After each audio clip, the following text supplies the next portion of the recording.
Welcome back to my channel. আমি সুতপা আবারও চলে এসেছি একটা নতুন সকালবেলা। সবাই কেমন আছো? নিশ্চয়ই ভালো আছো, আমিও ভালো আছি। দেখো, আজকে অনেক সকাল থেকেই শুরু করলাম ভিডিওটা। তা সেরকমই ফুল তুলছি, সেটা তোমাদেরকে দেখাচ্ছি। দেখো, এরকম ভিডিও অনেকদিন দেওয়া হয় না, তা কি মনে হলো যে একটুখানি ভিডিওটা তুলি, তার জন্যই শুরু করলাম। তা সেরকমই দেখো, জবা ফুল তুলে নিয়েছি, এমনকি সাদা ফুল তুলে নিচ্ছি। আর তোমরা তো প্রত্যেকেই জানো যে আমি ভাড়া থাকি। আর এই যে গাছগুলো দেখতে পাচ্ছি, জবা গাছ, সাদা ফুল গাছ, এগুলো সব আমার নিজের হাতে লাগানো। কারণ আমি তো এই বাড়িতে অনেক বছর ভাড়া আছি না, সেই লাগিয়েছিলাম। তারপরে এখন ফুল হয়, আমরা সবাই মিলে নিই। এরকম একটা ব্যাপার। আরও গাছ আছে, তোমাদের এটাই খালি দেখালাম। এমনকি আমি যে ঘরটায় থাকি, সেই ঘরের সামনেটাতে এরকম গাছ আছে, সেই ফুলটা আমি নিই, মানে অন্য কেউ নেয় না, বুঝতে পারছো? তো সব ফুল তুলে চলে এলাম। দেখো, এগুলো, এটা হচ্ছে আমার টবে গাছ, টবের ফুল। আর এই দেখো পান, যেহেতু বৃহস্পতিবার, পানও তুলে নেবো, তাই তোমাদেরকে দেখাচ্ছি। পান, তারপরে দুব্বা, বেলপাতা সবই তুলবো, সবটা দেখালাম না, এইটুকুনি দেখালাম। এই দেখো, দেখতে পাচ্ছ? আর টবের ফুলটা তুললাম না, ওটা টবে আছে, দেখতে ভালো লাগছে না, তার জন্য। আর তারপরে বলো, সবাই কেমন আছো? নিশ্চয়ই ভালো আছো, আমিও ভালো আছি। তার বড়দেরকে অনেক প্রণাম, আর ছোটোদেরকে অনেক ভালোবাসা দিয়ে আজকে ভিডিওটা শুরু করলাম।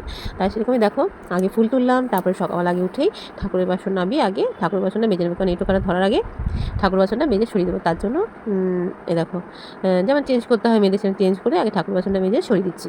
তাই দেখো, সব মাঝামাঝি করছি। আর যেহেতু ক্যামেরা তো কলপারে নিয়ে যায় না, তা কি মনে হলো যে একটু নিয়ে যাই, তার জন্য নিয়ে গেছি। আর ক্যামেরাটা নিচু করা যাচ্ছে না বলে সেগুলো আমি আবার উঁচু করে দেখাচ্ছি, জানো তো। আর আমার তো কলটা একটুখানি দূরে, তাই কলে সব কিছু নিয়ে যেতে হয়, সব কাজ গুছিয়ে আবার কল থেকে সব নিয়ে আসতে হয়, এরকম আর কি। সব কিছু নিয়ে যাও, আবার সব কিছু নিয়ে আসো, সেরকম। তা যেহেতু বৃহস্পতিবার, আর বৃহস্পতিবারে আমি ঠাকুর বাসন মাজলে না, ঘটের সিঁদুরটা পুরো তুলি না, কেন বলো তো? এমনকি আম শাখাতে কিছু থাকে, কেননা বৃহস্পতিবার তো, তার জন্য। যদি বুধবারে তুলি, মাজি, তাহলে সেটা তুলে দিই। তাই সেরকম বাসন মেজে রেখে দিলাম। তারপরে দিয়ে নিজেদের খাওয়ার বাসন মাজা হয়ে গেছে, তারপরে সবজি কাটতে বসেছি। তোমাদেরকে বলি না যে আমি সবজিটা কেটে রেখে দিই, তারপরে পরে রান্না করার সময় পিস পিস করি, তো সেরকমই।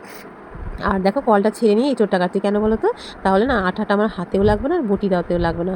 এরকম জলের মধ্যে যদি এঁচোড় কাটো না, এটা আমার মা বলেছিল যে এরকম জলে ফেলে এঁচোড়টা কাটবি, তাহলে দেখবি আর হাতে আর আঠা লাগবে না। তাই সেরকম দেখো, সব ছুলে নিয়েছি, ছুলে নিয়ে মানে কেটে নিয়েছি, তারপর এক একটা ছুলছি। আর দেখো, পিস পিস করে নিয়ে নিয়েছি। আমাকে ধুয়ে এবার ঘরে নিয়ে চলে যাবো।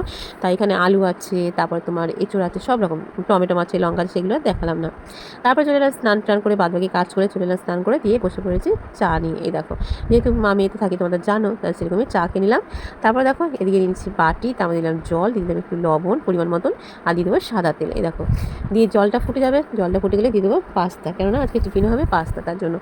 আর আমরা এখন, আগে খুব বাইরের খাবার খেতাম, জানো তো, কিন্তু এখন না কিছু কিছু জিনিস দেখে বাইরের খাবার খেতে একদমই পছন্দ করি না। বাড়িতে যেমন তেল মশলাটাও কম লাগে, তারপরে তোমার সুন্দর পরিষ্কার পরিচ্ছন্ন খাবারটাও পাওয়া যায়, আমার খেতেও ভালো লাগে। আর এখন বাইরে থেকে খাবার নিয়ে আসলে না, কিছু কিছু জিনিস দেখি তো, সেইগুলো দেখে না খেতে আর ইচ্ছা করে না, জানো তো, তার জন্য। তা সেরকমই দেখো, পাস্তাটা সিদ্ধ করে নামিয়ে নিয়েছি, জল ঝরিয়েও রেখে দিয়েছি। আর এদিকে বসিয়ে দিলাম কড়াই, তারপর দিলাম সাদা জিরে আর শুকনো লঙ্কা। এটা একটুখানি ফোড়নটা হয়ে গেছে, বা দিলাম কিছুটা কেটে রাখা আলুগুলো খুবই ছোটো করে কেটেছি, যেহেতু পাস্তা রান্না করবো, তার জন্য। আর আলুটাকে দেখো, আমি পুরোটাই সিদ্ধ করে নেবো ভাজা করতে করতে। আর এটা রান্না করতে তো অনেকক্ষণ সময় লাগে, তাই না? যদিও বা পাস্তা রান্না হয়তো আগে দেখানো আছে, কিন্তু দেখো, তোমাদের আগেও বলেছি, আবার বলছি, আমি প্রত্যেক দিন যেমন ভিডিও করি সকাল থেকে, সেরকম ভিডিওটাই তোমাদের সাথে শেয়ার করি। তা আগে রাতের রুটিটাও শেয়ার করতাম, সেটা এখন শেয়ার করা হয় না। আর যা রান্না করি সেরকমই দেখায়, মানে এই যে ভিডিও করবো বলে কিছু রান্না করবো, সেরকম পরিস্থিতি আমার না, তাই জন্য আমি এরকম করতে পারি না। তাই আমি এরকমভাবে যেমন যেমন করি, যেমন চা খাওয়া থেকে শুরু হয়, সেরকম করি। যারা আমার প্রতিনিয়ত ভিডিও দেখো, তারা প্রত্যেকেই জানো এই জিনিসটা। তাই সেরকম দেখো, আলুটা অনেকক্ষণ ভেজে নিয়েছি, তারপর দিলাম কিছুটা পেঁয়াজ আর কাঁচা লঙ্কা কুচি, সেটাও খানিকক্ষণ ভেজে নিলাম। কালারটা দেখে বুঝতেই পারছো। তাই দেখো, তারপরে দিলাম একটু রসুন, সেটাও হচ্ছে গিয়ে বেটে নিয়েছি। আর এইসব জিনিস একটু রসুন দিলে না, বেশ ভালো লাগে, তার জন্য, বুঝতে পারছো। তারপরে তোমরা তো প্রত্যেকেই জানো। আর দেখো, ভালো করে রসুনটা ভেজে নিয়ে, সবজিটাও সুন্দর ভাজা হয়ে গেছে, এবার দিয়ে দেবো সেই ডিম, কেননা ডিম ছাড়া তো পাস্তা ভালো লাগে না, না, তার জন্য। এই দেখো, এই দুটো ডিম দিয়ে দেবো, দুটো ডিম দিয়ে ভালো করে ভেজে নেবো। তোমরা আবার ডিমটা ভেজেও তুলে রাখতে পারো। তা আমি সবসময় রান্না করতে গেলে আমি এটাই ভাবি যে কী করে বাসন কম হবে, ঠিক আছে, এরকম একটু ভাবি। যেমন তোমাদের দেখতেই পারলে যে আমার ঘর এক জায়গায়, কল এক জায়গায়, যত বাসনই এটুকু না কেন, সবটা আমাকে কলে বয়ে নিয়ে যেতে হবে, সেখান থেকে মেজে ধুয়ে আবার ঘরে নিয়ে আসতে হবে। তাই রান্না করতে গেলে আমার বাসন খুবই কম হয়, জানো তো, এরকম একটা ব্যাপার।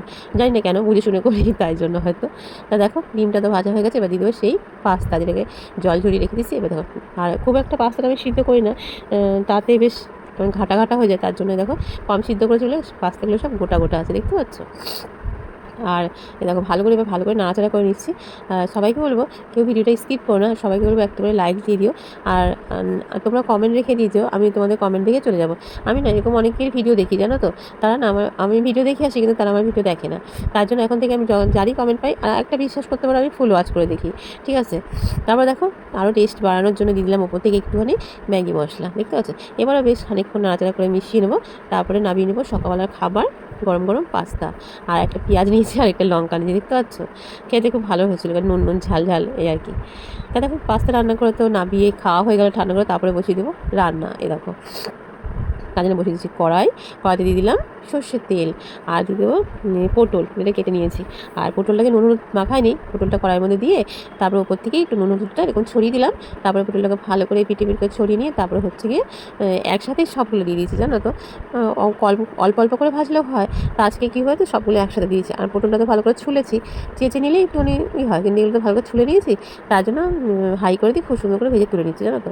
এ দেখো পটল ভাজা হয়ে গেছে, দেখতেই পাচ্ছ। পটল ভাজা তুলে নেবো। আর আলু ভেজেছি সেটা তোমাদেরকে আর দেখায়নি, কারণ একই ভাজাভাজি কী দেখাবো। আজরা তোমরা আমার প্রতিনিয়ত ভিডিও দেখো, তো প্রত্যেকে যেন আমার মেনুতে ভাজাভাজি থাকেই, তাই না, সেরকম। তারপরে দেখো ওই আলু ভাজা মানে পটল ভেজে তুলে নিয়েছি, তারপরে আলু ভেজেছি। তারপরে সেই তেলের মধ্যেই দিলাম কিছুটা কালো জিরে, আর একটু দিয়ে দিলাম শুকনো লঙ্কা, আর দিলাম কিছুটা কুচনো পেঁয়াজ। দেখো পেঁয়াজটা একটু নাড়াচাড়া করে নেবো হালকা, মানে খুব একটা পেঁয়াজ আমি ভাজি না, জাস্ট একটু নাড়াচাড়া করে পেঁয়াজটা খুব সুন্দর মজে আসে, হালকা একটা কালার আসে। তারপরে হচ্ছে যা কিছু দিয়ে দিই, তা সেরকমই দিয়ে দিলাম কুচি। দেখো কুচিগুলো সেই ভালো করে ধুয়ে নিয়ে এসেছিলাম, আর রান্না করার সময় খালি কেটে কেটে দিয়ে দিলাম। এ দেখো দিয়ে ভালো করে একটু নাড়াচাড়া করে নিলাম। এইটা রান্না করতে এমন কিছু লাগে না, একটু নুন আর হলুদ আর একটু লঙ্কা দিলেই হয়। তা দেখো সেরকমই নুন আর হলুদ দিয়ে দিয়েছি, নুন হলুদ দিয়ে ভেজে তুলে নেবো সেরকম আর কি। আর ভাজাভাজি করতে তো অনেকক্ষণ সময় লাগবে, আর এটা তো নাড়ানাড়ি ছাড়া কিছুই না, তার জন্য তারপর ভেজে নিয়ে তারপর তোমাদের সামনে আবার আসছি। এ দেখো দেখতে পাচ্ছ ভাজা হয়ে গেছে। এবার হচ্ছে গিয়ে তুলে নেবো। তোমাদের তো বললাম যে কুর্তি তো আর কিছুই লাগবে না, খালি ভাজাভাজি করতে নাড়াচাড়া করতে হবে। একই নাড়াচাড়া দেখা তোমরা বোর হয়ে যাবে। তার জন্য দেখো আলু ভাজা পটল ভাজা, তার পাশে কুর্তি ভাজাটাও একটা থালার মধ্যে খুব সুন্দর করে রেখে দিলাম। তাহলে আমার একটা থালার মধ্যে রাখা হয়ে গেলো, আমার 14খানা বাসনও হলো না। ওই কড়াইতে আবার দিয়ে দিলাম কিছুটা সর্ষের তেল। এ দেখো তার মধ্যে দিলাম শুকনো লঙ্কা, সাদা জিরে, আর দিয়ে দিলাম কিছুটা তেজপাতা। দেখতে তেলটা ছিঁড়ে দিয়েছি, কথা বলতে গিয়ে গুলিয়ে যায়, কোথাও যদি ভুল হয়ে যায় নিজের মতন করে একটুখানি বুঝে নিও। তারপর দেখো দিলাম কিছুটা কেটে রাখা আলু। দেখো আলুটাকে ভালো করে ভেজে নেবো, যতক্ষণ না একটা হালকা কালার চলে আসে বা আলুটা তোমার 50% সিদ্ধ হয়ে যায়, ততটাই আমি ভাজবো জানো তো। তার জন্য দিয়ে দিলাম কিছুটা লবণ দিলে তো তাড়াতাড়ি মজে আসবে, তার জন্য লবণটাই আগে সুন্দর দিয়ে দিলাম। এই দেখো দেখতে পাচ্ছ। আর একটু রান্না করতে গেলে তো নিরামিষ করলেও ভালো লাগে, যদি পেঁয়াজ রসুন দিয়ে করে তাও ভালো লাগে, এমনকি যদি তোমার চিংড়ি মাছ দেবো তাও ভালো লাগে। তা আমার যখন ঘরে যেমন থাকে উপস্থিত মতো আমি সেরকমই করি। তা দেখো সেরকমই দিলাম মাঝারি সাইজের একটা পেঁয়াজটা একটু নাড়াচাড়া করে দিলাম, দুটো টমেটো, সেটা ছোটো সাইজের দুটো টমেটো ছিল, সেই দুটো দিলাম। এবার অনবরত দিয়ে নাড়াচাড়া করছি। দেখো এদিকে আলুটাও ভাজা হয়ে যাচ্ছে, এমনকি এদিকে মশলাটাও কষানো যায়। তার জন্য দিলাম দেখো কিছুটা শুকনো লঙ্কা গুঁড়ো, কিছুটা হলুদ গুঁড়ো, আর লবণ তো আগে দিয়ে দিয়েছি, আর দিয়ে দিলাম একটু জিরে গুঁড়ো, আর দিয়ে দিয়েছি একটুখানি বাটা রসুন, তারপর দিলাম আদা। এবার এগুলোকে ভালো করে একটু কষাবো। আর আজকে যেহেতু টমেটো দিয়েছি আর পেঁয়াজ আছে, আজকে আর জল দেবো না জানো। এবার এরকমভাবে আলুটাকে একটুখানি ভালো করে কষিয়ে নেবো, যেহেতু টমেটো মাছ আর জল দেওয়ার দরকার নেই। এ দেখো তো আলুটা তো মশলার সাথে অনেকক্ষণ কষানো হয়ে গেছে। এবার দিয়ে দেবো এঁচোড়টা যে সিদ্ধ করে রেখেছি সেটা তোমাদেরকে দেখানি, সিদ্ধ করাটা দেখো সিদ্ধ করে রেখেছিলাম, ভালো করে জল ঝরিয়ে রেখেছি। এবার এর সাথে এঁচোড়টাকে বেশ খানিকক্ষণ সময় নিয়ে কষিয়ে নেবো, কিন্তু সবটা অতটা তোমাদের দেখাই না, কেননা খালি নাড়তেই থাকবো তোমরা কী দেখবে, বোর হয়ে যাবে না। আর এগুলো আমি যা রান্না করি একটা মধ্যবিত্ত পরিবারে ঠিক এরকমই থাকে। আর সত্যি কথা যাই বলো তাই বলো, এরকম নর্মাল খাবার খেয়ে কিন্তু তৃপ্তি করে খাওয়া যায় আর ভালো লাগে খেতে। আর দেখো ওপর থেকে আমি কিছুটা লঙ্কা মানে আদা বাটা করে দিয়ে দিয়েছি, সেটা তোমাদেরকে দেখায়নি যে লঙ্কা দিচ্ছি, ঠিক আছে। দেখো বেশ খানিকক্ষণ কষানো হয়ে গেছে, লঙ্কা দিয়েও বেশ খানিকক্ষণ কষিয়েছি। আর দেখো টমেটো তো খুঁজে পাওয়াই যাচ্ছে না কষানোর জন্য, পুরো সুন্দরভাবে কষানো হয়ে গেছে। আর এঁচোড় দিয়েও মানে কালার দেখে বুঝতে পারছো এঁচোড়টাও খুব সুন্দর করে কষানো হয়ে গেছে। এবার দিয়ে দেবো পরিমাণ মতন জল, দেখতে পাচ্ছ।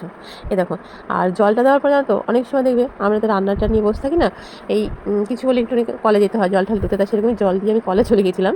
তোমাদেরকে দেখায়নি, যেন অনেকটা ঝোল টেনে এসেছে সেটা দেখাচ্ছে, অন্য কিছুতে দেওয়া হয়নি, আর জাস্ট জলটা দিলাম ফুটছিল, তা ফুটতে ফুটতে দেখো কমে এসেছে। আর এবার উপর থেকে দিয়ে দিলাম কিছুটা এলাচ থেতো করে, গরম মশলা যেটা বলে সেটা। দেখো এটা দেখো হয়ে এসেছে, এবার নাবিয়ে নেবো। আর এঁচোড়টা খুব একটা ঝোল ভালো লাগে না, তার জন্য দেখো এরকম অল্প ঝোল বেশ এরকম করেই রেখে দিয়েছি। এবার নাবিয়ে নেবো এই বাটিতে। তা ভিডিওটা কেমন লাগলো তোমরা অবশ্যই বলো। তা সবাই সঙ্গে থেকো, ভালো থেকো, সুস্থ থেকো। দেখা হবে নতুন কোনো ভিডিওর সঙ্গে। আর আমার ভিডিও তোমাদের কেমন লাগে সেটাও তোমরা কমেন্ট করে বলো। সবাই বলো কেউ স্কিপ করো না, ফুল ভিডিওটা দেখো। আমিও তোমাদের ফুল ভিডিও দেখি। সবাই পাশে থেকো। আর তোমরা কমেন্ট রেখে দিয়েছো, তোমাদের কমেন্ট দেখে আমি চলে যাবো। তাহলে কেমন হচ্ছে রেসিপিগুলো কেমন লাগে অবশ্যই কমেন্ট করে বলো। সবাই ভালো পাশে থেকো, সুস্থ থেকো, ভালো থেকো। সবাইকে টাটা।